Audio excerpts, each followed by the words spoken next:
তুমি অনাদীশ্বর সত্য সনাতন, তুম আরাধনা କରିବାକୁ এই মন ମୋର ନିତ୍ୟକୁ ତୁମରି ସ୍ତୁତି କରିବା ପାଇଁ ରହୁ ମୋ ପ୍ରାଣ ବାୟୁ। ଏ ମଙ୍ଗଳମୟ ଯୀଶୁ ରାଜନ, ତୁମେ ଅନାଦୀଶ୍ୱର ସତ୍ୟ ସନାତନ। ଯେହୋବା ଈଶ୍ୱର, ଆହେ ପ୍ରଭୁ କୃପାମୟ, ଧନ୍ୟ ହେଉ ଛାର ଜୀବନ ଗାଇ ତୁମ ଜୟ ଗାନ।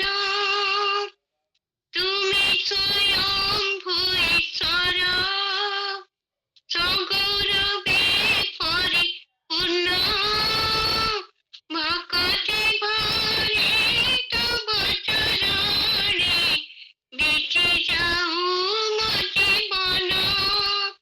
ନିର୍ମଳ ଝଙ୍କାରେ ଉଚ୍ଚ କରତାଳି ଗାଉଥିବେ ତୁମ ନାମ। ବୀଣାର ତାଳରେ ସୁମଧୁର ସ୍ୱରେ ଭଜୁଥିବେ ନିତିଦିନ।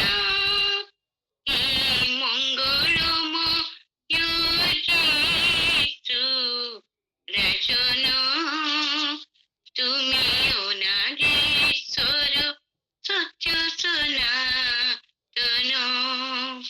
ତୁମ ଆରାଧନା କରିବାକୁ ଏ ମନ ମୋର ନିତ୍ୟକୁ ତୁମରି ସ୍ତୁତି କରିବା ପାଇଁ ରହୁ ମୋ ପ୍ରାଣ ବାୟୁ।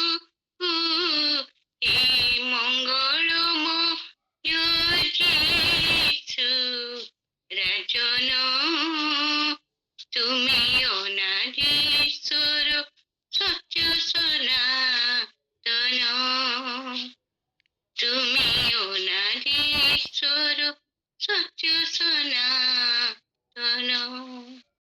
ପ୍ରାର୍ଥନା କରୁଅଛୁ। ହଁ ପ୍ରଭୁ, ତୁମର ଯୋଉ ପ୍ରେମ, ତୁମର ଯୋଉ ସ୍ନେହ, ତୁମର ଯୋଉ କନସର୍ନ ଆମମାନଙ୍କ ପ୍ରତି, ଯେତେବେଳେ ଆମେ ପ୍ରଭୁ ତୁମର ବାକ୍ୟ ମାଧ୍ୟମରେ ତାହା ବୁଝୁ, ଆମେ କୌଣସି ଧର୍ମ କର୍ମ କରିନୁ, କୌଣସି ଯୋଗ୍ୟତା ଆମର ନାହିଁ ସେଭଳି ତୁମକୁ ସନ୍ତୁଷ୍ଟ କରିବା ପାଇଁ, only Bai your grace O Lord. କାରଣ ତୁମର ସେ ଦୟା ପ୍ରତି ପ୍ରଭାତରେ ନିତ୍ୟ ନୂତନ ପ୍ରଭୁ। ତୁମେ ଆଜି ଆମମାନଙ୍କୁ ସେ ମୀନାକ୍ଷୀ ଭଉଣୀଙ୍କ ଦ୍ୱାରା ପ୍ରଭୁ ଆଜି ଶିଖେଇଲ, ଦୁଷ୍କର୍ମକାରୀ ମାନଙ୍କ ସକାଶ ନିଜକୁ ବିରକ୍ତ କର ନାହିଁ। କେତେ ଇମ୍ପୋର୍ଟାଣ୍ଟ ବିଷୟ। ସେମାନେ ଦୁଷ୍କର୍ମ କରିବେ, କିନ୍ତୁ ଶୈତାନ ଆମ ହୃଦୟରେ କାର୍ଯ୍ୟ କରିବ, ଆମ ହୃଦୟରେ ରିଆକ୍ସନ ଆଣିବ ଯେ ଆମମାନେ ବିରକ୍ତ ହବା। ଶେଷକୁ ସେ କହିଲେ, ଯୋଉ ଶାନ୍ତି ପ୍ରଭୁ ଆମମାନଙ୍କ ପାଇଁ ଛାଡ଼ିକି ଯାଇଛନ୍ତି, ସେ ଶାନ୍ତି ଆମମାନଙ୍କୁ ପ୍ରୋଟେକ୍ଟ କରିବ। ହଁ ପ୍ରଭୁ, ତୁମର ସେ ଦାସୀ ବୃଦ୍ଧାବସ୍ଥାରେ ପହଞ୍ଚିଛନ୍ତି, ମାତ୍ର ତାଙ୍କ ଜୀବନର ଅନୁଭୂତି ଆମମାନଙ୍କୁ ସେ ଆଜି ବାଣ୍ଟିଛନ୍ତି। ତୁମର ଯୋଉ ଶାନ୍ତି ଯିଏ ପାଇଛି ପ୍ରଭୁ, ଯେତେ ଦୁଷ୍କର୍ମକାରୀ ଆସନ୍ତୁ, ଯେତେ ଆମମାନଙ୍କ ଦୁର୍ବଳତା ମଧ୍ୟ ଆସୁ, ଅନେକ ସମୟରେ ଆମେ ଉଦାସୀନ ହେଇଯାଉ, ତୁମ ସହିତ ଚାଲିବାରେ ଆମମାନଙ୍କର ଭୁଲ ହେଇଯାଏ। ତଥାପି ପ୍ରଭୁ ତୁମର ବାକ୍ୟ ଦ୍ୱାରା ତୁମେ ଆଜି କହିଲ, ତୁମେ ସଦା ସର୍ବଦା ତୁମର ସେ ଶାନ୍ତିକୁ ଆମମାନଙ୍କ ଚାରିପଟେ ଘେରେଇକି ରଖିଛ। ହଁ ପ୍ରଭୁ, ସୁନ୍ଦର ବାକ୍ୟ।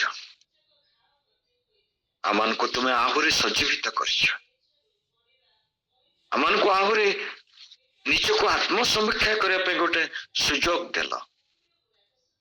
ଆମେ 2025ରେ ହୁଏତ ଏତେ ସନ୍ତୋଷଜନକ କାର୍ଯ୍ୟ କରିନୁ ପ୍ରଭୁ, ମାତ୍ର 2026 ତୁମେ ଆମମାନଙ୍କୁ ଅନୁଗ୍ରହର ଗୋଟେ ବର୍ଷ ଆମମାନଙ୍କ ଜୀବନରେ ଯୋଗ କଲ, ଯେଭଳି ପ୍ରଭୁ आमने प्रति समय तुम सहित चलवा तुम प्रति आहुरी क्लोजर निकटवर्ती होइकी रहिबा तुमर वाक्य को आहुरी ध्यान करिबा प्रार्थनार जीवन प्रभु आमर जेपरि आहुरी सुंदर हबो मधुमय हबो तुम संगे प्रभु जो जेतिकी समय कटेइबा ताहा जेपरि तार गोटे सुगंध से जेमति तुमको पाखक पहुंचीबो प्रभु ये सब आज तुम्हें आमान को जनइल एतबे तुमको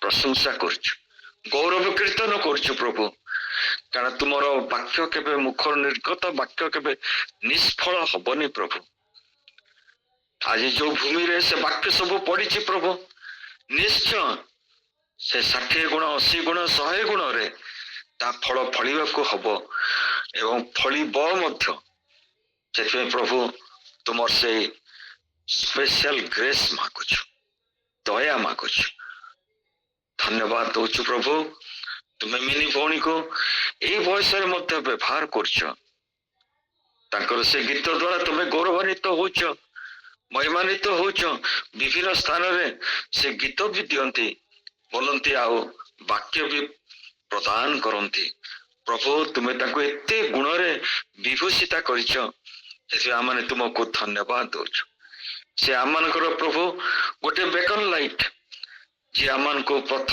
प्रदर्शन करती आमानक पई से गोटे आदर्श स्वरूप प्रभु से गोटे लीडर से आमने तुमको धन्यवाद दौछु तांको जीवन रे जहा किछि प्रभु से तांकर जीवन रे वर्ष पई रखिछंती प्रभु ताको प्रभु तुम्हें आशीर्वाद रे परिणत करो ए जेपरि और अधिक भाव रे तुमर सेवारे निजको नियोजित कर परिबे तुम्हें दया करो अनुग्रह करो आम जिते प्रत्येक जो माने बसीचु प्रभु तुम्हें आम से आग्रह को आहुरी बढ़े दियो प्रभु कारण तुम दृष्टि आम केते मूल्यवान जे तुम्हें आम को उठेल प्रातः काल एकत्र कल सहभागिता देल मिलनर वार्ता शांतिर वार्ता देल एवं प्रभु आहुरी फलवान हवा पाई फलवती हवा पाई आमान को आज प्रेरणा देल उत्साह देल धन्यवाद दे यीशुंकर पवित्र बहुमूल्य रक्त को